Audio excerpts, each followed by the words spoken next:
Welcome. Baruch atah Adonai Eloheinu melech haolam asher kitshanu b'mitzvotav v'tzivanu la'asok b'divrei Torah.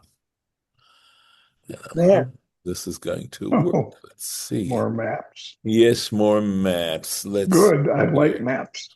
Yes, Okay. Well, did this change with you? Do you now see a text, I hope? yeah, we do. Oh, Yeah. good. That is working. Very good. So we are actually getting to the end of the first parsha of Devarim. We're on to, as you can see, chapter 3, right? And verse 10. And Moses is, of course, reviewing their past history, or I should even say their immediate, in this case, their immediate past history, where they captured this land they hadn't planned. It wasn't originally supposed to be part of the boundaries of the land of Canaan. But because they were attacked by Sihon, the king of the Amorites, and Og, king of Bashan, and they were attacked by them, and they conquered them. They then also got their territory there, and that's that map. You're going to see that map, and I'll do the best I can with that map to give you some sort of visualization of what area we're talking about. So he's actually going on here. Kol arei hamishor, all the cities of the plain, v'chol hagilad, and all of Gilead, v'chol habashan, and all of Bashan, ad salcha, until Salcha, ve'edrei, and Edrei. These are two cities, arei mamlechet Og Bashan. These are the cities of the kingdom of Og in Bashan. So let's take a look here at what we're looking at. So here you see Bashan, right? There's Bashan, and here's Edrei anyway. And you can see how this ultimately would be given to the tribe of Manasseh, right? So for a long time, they talked about the half tribe of Manasseh. And of course, I also know that Manasseh and Ephraim were one tribe that was split into two, right? They were sons of Joseph. So it really does mean the half tribe of Manasseh, because we see that half the tribe of Manasseh actually settled within the original boundaries of the land of Israel. And this other half tribe of Manasseh also settled up in this area here. Here's Ashtarot. You see this, right? Huh? These are Yes. so you've got these this, even though this map is during Joshua later on, nevertheless I thought it was very helpful in giving you a sense of, excuse me, of what areas we were talking about. So with that, I'm going to go back into the text and just check when our Rashi is going to come in. So the next verse is going to have a Rashi to it. Ki rak Og melech habashan, because only Og, king of Bashan, nishar miyitar remained of the Rephaim, of those left over of the Rephaim. The Rephaim, were giants. They were supposed to be giants, and in fact, here we're going to describe how gigantic he was. Hine arso, his bed was indeed Eris Bazel. First of all, it was made out of iron in order to support him. Halohi berabat b'nei Ammon. It was located in Rabat b'nei Ammon. Let's see if we have Rabbah here by any chance. I am not catching it. I'm looking to see if we have it. Let's see. Hmm. I'm not sure. I don't. Oh, here's Ammon. Here's Ammon. Is Rabbah? Here we go. There's Rabbah. So there we go. That's where it was, right there. Okay. Hmm. Okay. That looks like Jordan to me. Yes, it is. Yes, it is. It's currently Jordan. Correct. Tesha amot orka. It was 9 cubits long, v'arba amot rochba, and 4 cubits wide, amat-ish, in the cubit of a man. Now, before I explain that and try and give it to you in modern terms, let's just take a quick look at the Rashi, because it's significant. Miyeta harifaim. So the fact that he's mentioned as of the remaining, of those left over of the Rephaim. Shehargu Amraphel. So what are we talking about here? Rashi explains. He says Amraphel v'chaverav and his associates. We're talking now going back to the book of Genesis. If you remember the story about the 4 kings versus the 5 kings and how they captured Lot, That's the Mhm. story we're Yeah. referring to. And we talk about how back there, how they captured the Rephaim. And they killed. So Amraphel was the leader of the four kings and his V'chaberav and his associates. They killed most of the Rephaim and the Ashtarot Kanaim at Ashtarot Kanaim. V'hu palat min hamalacha, and he escaped. Og escaped from the battle. Shinemar, as it says, and this is going back to Genesis chapter 14. Vayavo hapalit, because there it says, and the escaper, the escapee came, Og, and we're saying this is actually a reference to Og. And he came and told Abraham how they had captured, the four kings had captured Lavan, right? Now here's the amat-ish, in the cubits of a man. So ish sometimes means an important man, and so Rashi's telling us we're talking about not a cubits of a regular person, but in the cubits of Og himself. Now, a cubit is the distance from the elbow to the tip of the middle finger. That is a cubit, and it approximates normally to 18 inches. So if we try to do the conversion here, right? Let's see. Let's try and find it. Right. So four. Uh, let's see. Right. Okay. Teisha. So 9 amot, 9 cubits would translate to 13 and a half feet because we're looking at 18 inches. So in other words, his bread was 13 and a half feet, right? But remember, if we're talking about his measurements, we could possibly say that it was actually maybe even larger than that. I mean, not maybe, but definitely larger than that. Okay. And 4 cubits wide. Again, that would be 6 feet wide, but we'd have to say it was actually more than 6 feet wide, according to Rashi's interpretation of when we say amat-ish, right? That it's understood to mean the ish here is meaning Og himself, because it wouldn't have to say that at all. It would have to say it never really talks about these kinds of amot, these kinds of cubits.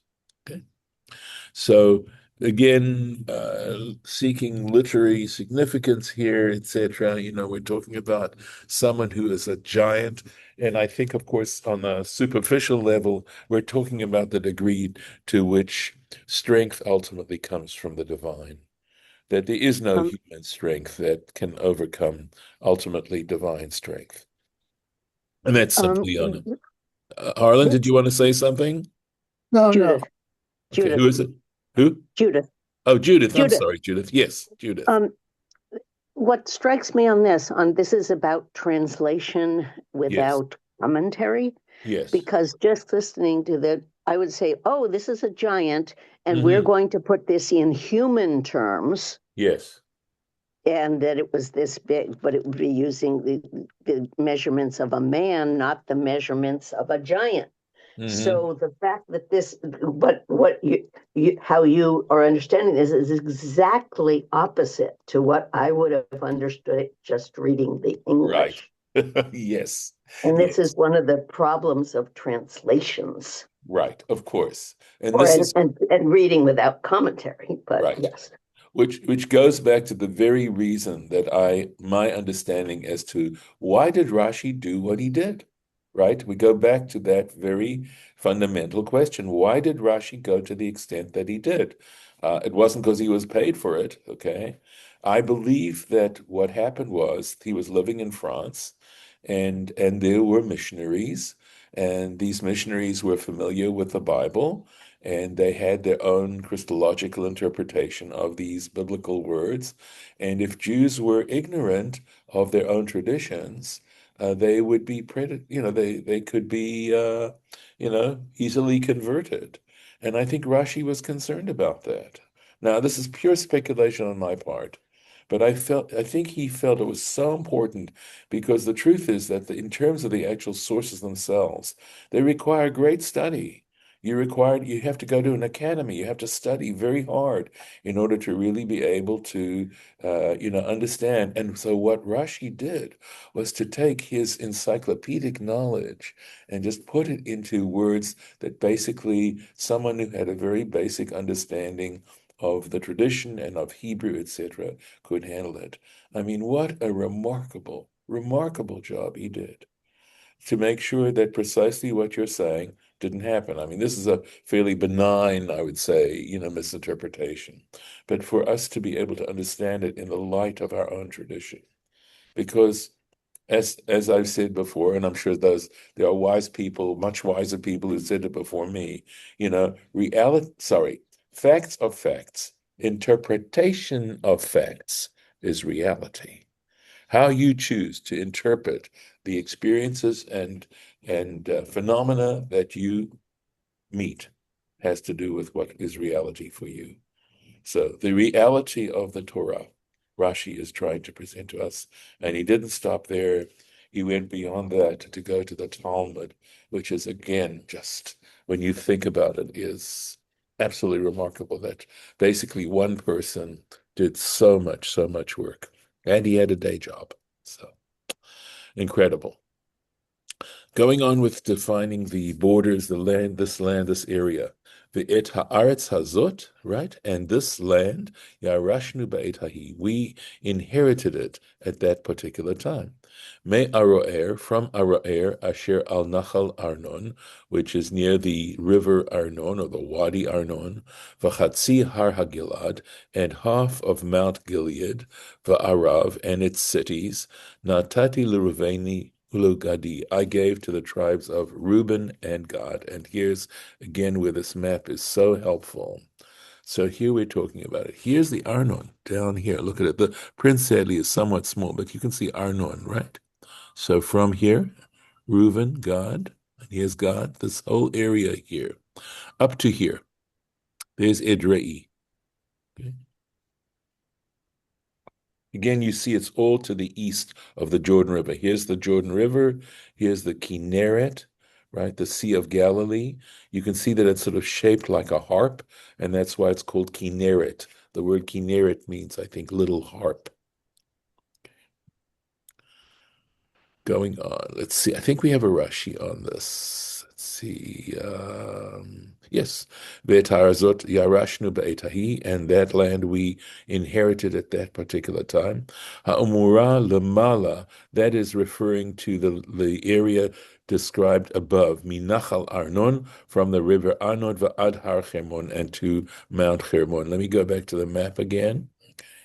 So there's the Arnon, right up from here all the way to Mount Hermon. There it is, Mount Hermon.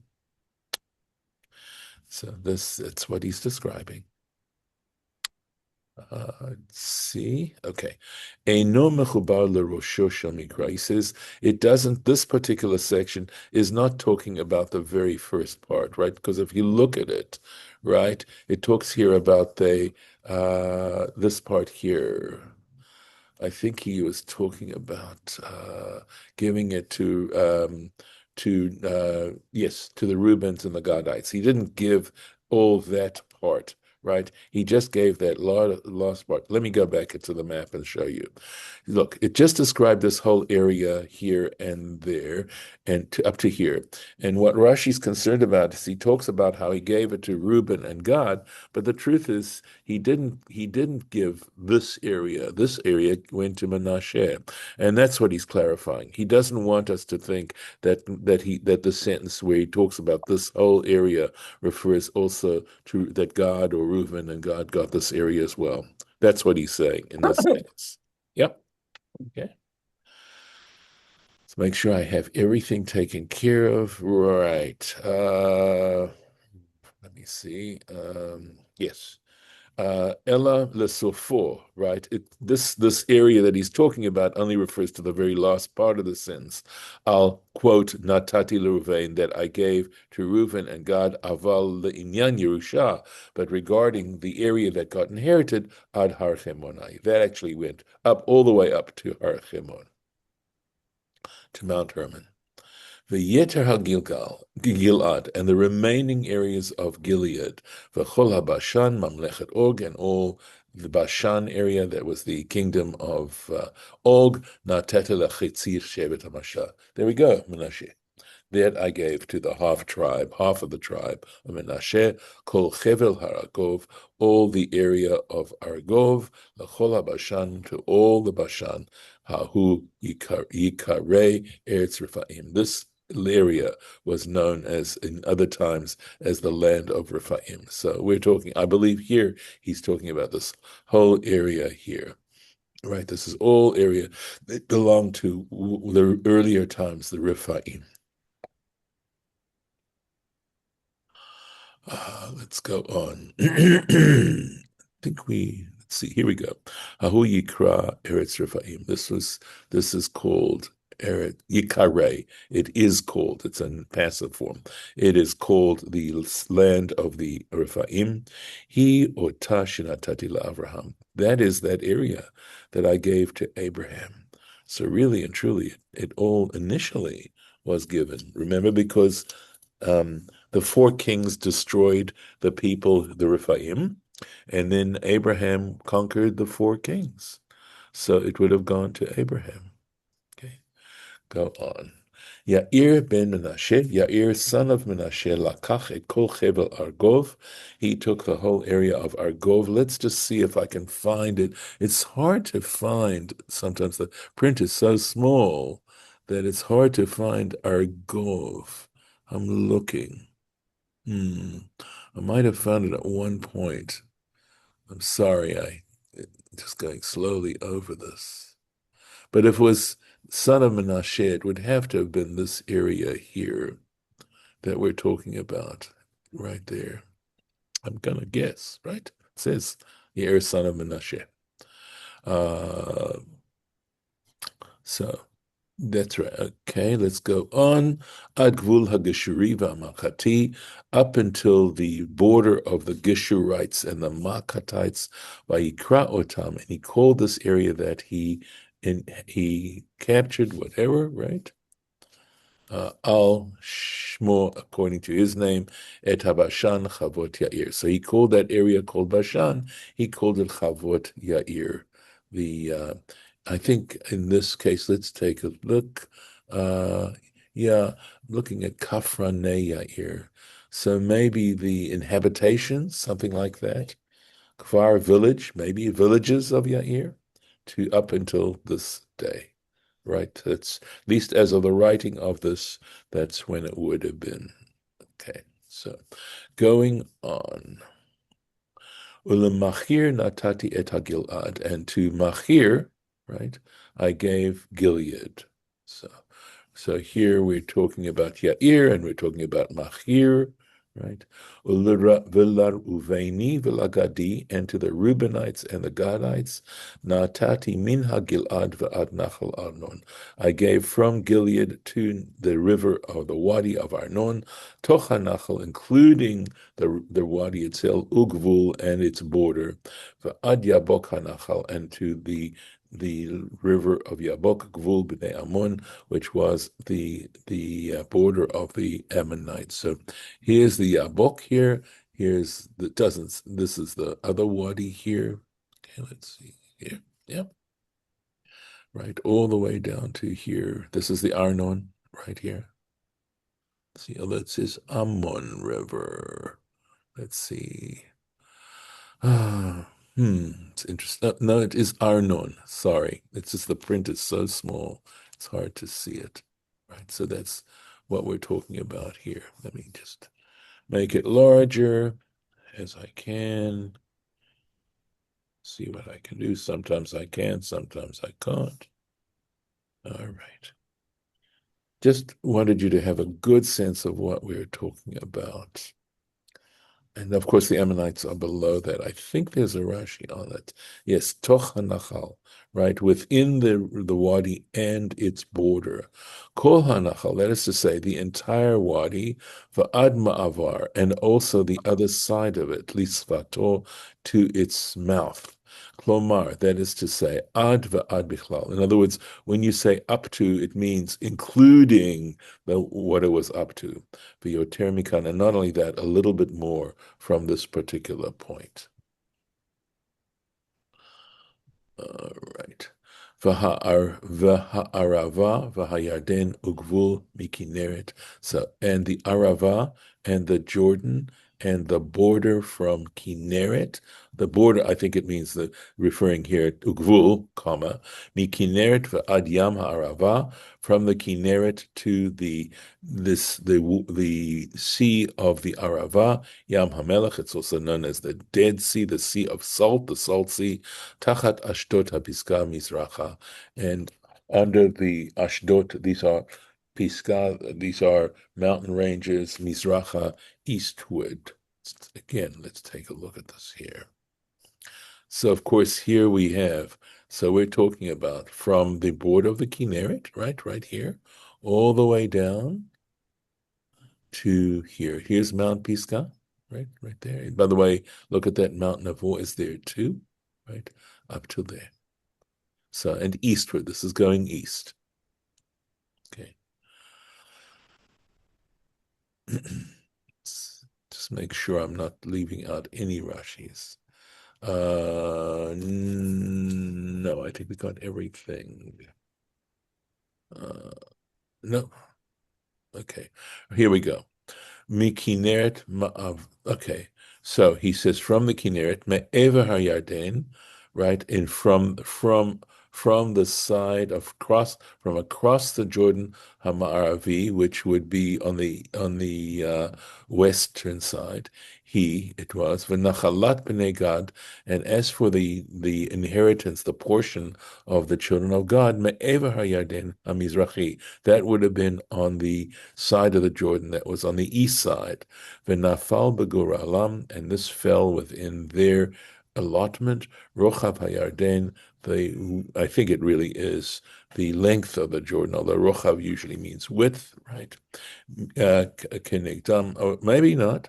Rochav hayarden kenegdam, that is to include the Jordan River itself, perhaps. V'od ma'avar lisfato ad Kinneret, and v'od me'ever lisfato, and also from the other side of its mouth, ad Kinneret, to the Kinneret, v'zeh she'amar, and this is what is referred to, v'hayarden, to the Jordan, ugvul hayarden, u'ma'avar u'me'ever lo.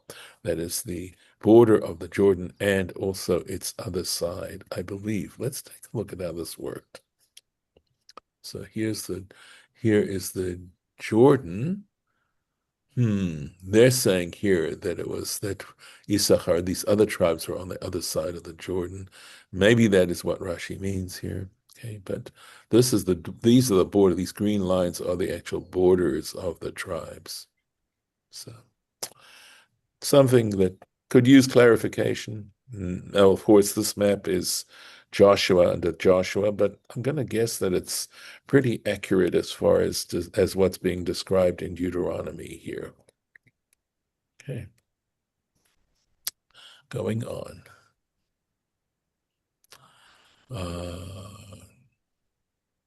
V'atzav etchem, and I commanded you ba'etahi, at that time, saying, this is to these 3 or 2.5 tribes, right?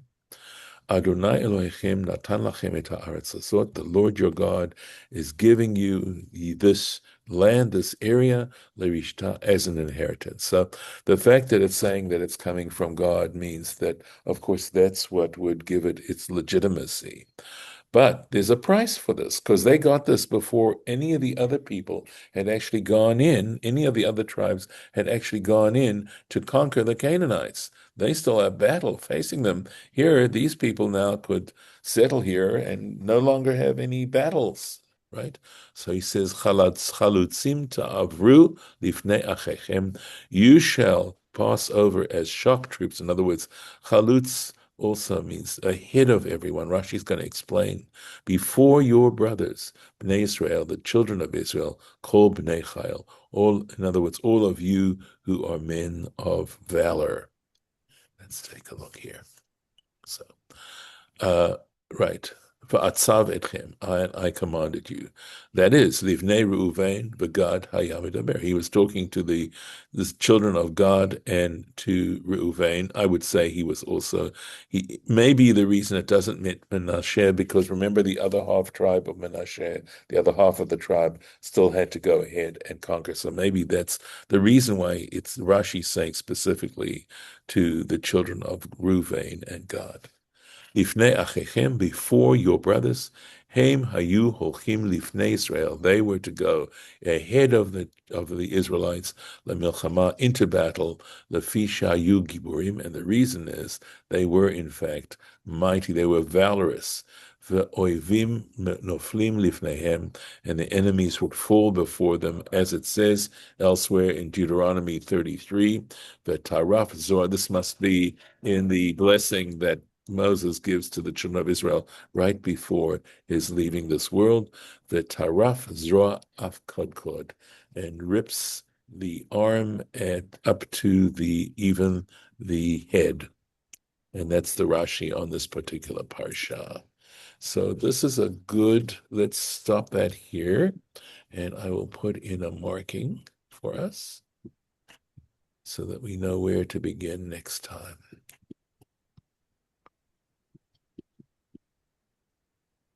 And I'll stop this right here. Okay. All right. Any thoughts, any general comments? I have to go, Mordechai, but I wanted to say that I agree with you that there's a difference between quality of life and happiness. I concede on that matter. What is that? I'm so sorry, Morris. At the beginning, we talked about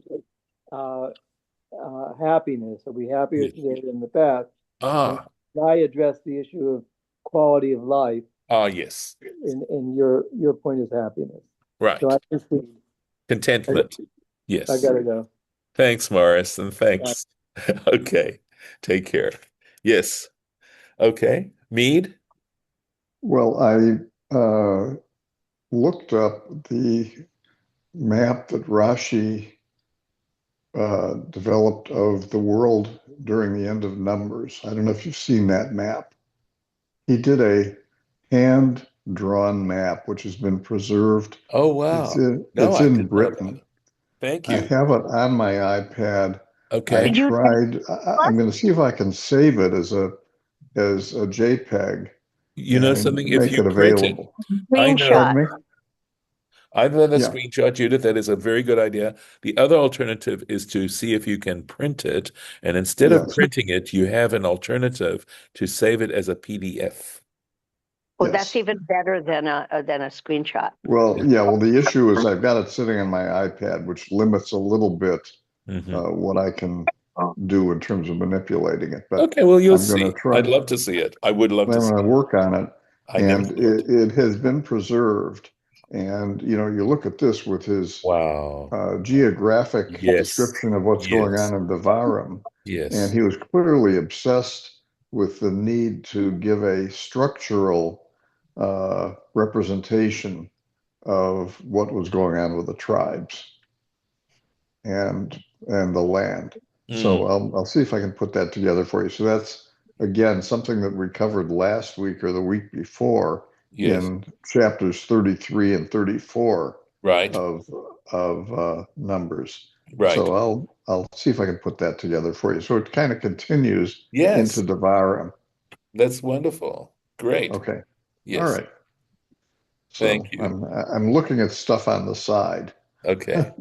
Very good. So we are recording for posterity the promise of a better map. I'll see if I can put that out, and others who look at this down the road can do a Google search and perhaps I can also check it out and see. I'm going to stop the recording. Okay.